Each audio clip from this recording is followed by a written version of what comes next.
we've got a problem. And one thing I like that Ferrial mentioned is people must not lose hope. I think the privilege I have in my job is I get to see all 144 water service authorities and see what's happening. And I think the big, and you've sort of alluded to it, a big thing that we forget is that these are people. Councillors are people with hopes, aspirations. Municipal officials are people. And I'm not saying let's not hold people accountable, but I think we've started to create a dynamic where no one wants to work in local government. And when we as a society, in holding local government accountable, create an environment where it's not attractive, I don't know if we're going to have the types of institutions that can get us out of where we are. And technically, to be difficult, the Systems Act defines a municipality as council, community, and administration. So I always find it interesting when people say the municipality and they remove themselves. We're going in November next year to local government elections 2026. As Joburg residents, we're all equally eligible to go and stand, but we won't. And I think at the time where we are holding our councillors accountable correctly, we sometimes lack compassion and understanding that we're dealing with people first and foremost. So the biggest epidemic I've experienced personally is discouragement. I was in the Northern Cape and very frustrated. Guys, you've not done this. This sewer is spilling into... And the guy just calmly says, my man, I've not been paid for 3 months. If I could, I would quit my job and sit at home, but there's nothing else. And so when we fly our correct figures and numbers, we forget that at the end of those, there's people. And up until those people believe in what they're doing, want to be in the institutions that they should be, and you can't say they're getting paid, a lot of them aren't. We take it very lightly, right? When we see these letters flying around that, oh, this municipality is not paying salaries, that municipality is not paying salaries, that's a mother, that's a father, that's a young professional. So as SALGA, a big thing we've been looking at is this aspect of people and saying if a municipality, until we change it, is the community, the administration and council, how do we rebuild trust between those three such that they can work together meaningfully and each of them plays their role? Because a very easy thing is to throw stones and demonize the other. And yes, administrations have done horrible things. Councils have not performed as they ought, but highlighting the problem isn't going to solve it.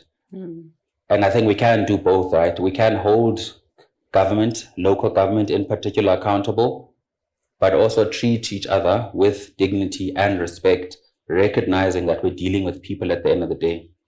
The technical solutions are super easy. Those things, I mean, I'm an engineer, they're straightforward. I would love my problems to be engineering, but they're not. It's people rightly, well, not rightly, out of frustration saying, I'm not going to pay anymore because I haven't been getting the service. And when the money is not in the kitty, the municipality can't render the service. So which one do we fix first? So we have a wonderful opportunity coming up with the white paper on local government that's out that says, is this thing working? And I think it's a beautiful is emotional language. It's a great opportunity for us to rethink the system that we've got and constructively contribute to designing a local government that we can all believe in and want to be part of and that can actually service us. So yeah, I think maybe another thing, we are now in year 4 or 5 of local government. We realize that we made a mistake. Again, I'm not saying councillors haven't done bad things, but imagine you come into a job, there are no qualification requirements. You get a half-day induction, fend for yourself. The 17 billion rands that Joburg Water gets, or the city of Joburg gets from water and sanitation, you must approve bylaws, you must approve loans, you must set tariffs. How do we expect you to succeed? Yet for professionals, we've got something called continued or continuous professional development. So one of the things we're working with, as with the department going forward, is to say, looking at our constitution and the legal mandate and power that councillors have, do we really provide them with the support that those who want to do the right thing would succeed? I think the answer historically has been no. So we moved from an induction to a councillor development program. Yes, it's not going to change everything. It's not going to improve everyone, but it starts to build capacity and capability in the institution. And I think with that, maybe we'll get somewhere. But with all that said, yes, large majority of our plants aren't working. Infrastructure is in a crumbling state. Lots of terrible things are happening in our country. But my plea would be that we remember in all of that accountability, we're dealing with people. And we want these same people to rise up and solve the problems. And some of them are going to work without getting paid, and we say they're not committed. I'll leave it there. Thank you very much for that very human insight. In a hypothetical scenario, let's say we are more compassionate, we believe and support our councillors. What would then be the steps that would enable local government to effectively manage water, to help address the infrastructure issues, to help address the corruption? So we have our councillors that are trained, they're now more capable, we have more regulation, more oversight.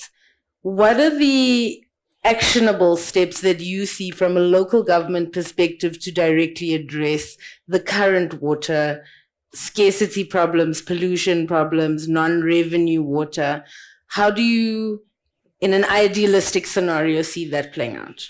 So I think the first thing that would happen is the people we would like for us to lead us would want to be councillors.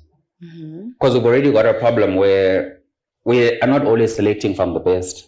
I was looking at the city of Joburg. The new APSA CEO was once a councillor in the city of Joburg. How many of our councillors can become CEOs of banks? I know him very well.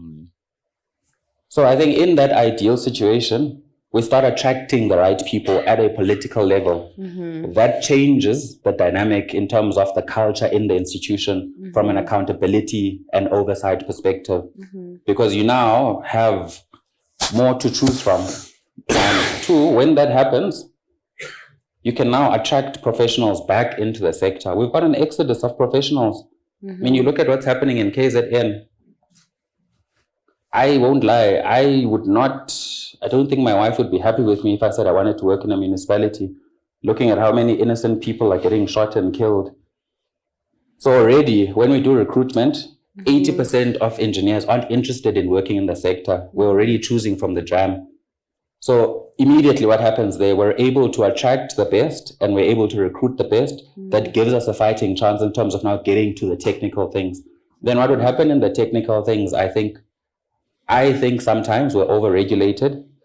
So in many instances, municipal administrations want community or grassroots movement to get involved, but the regulations are so tight that they can't.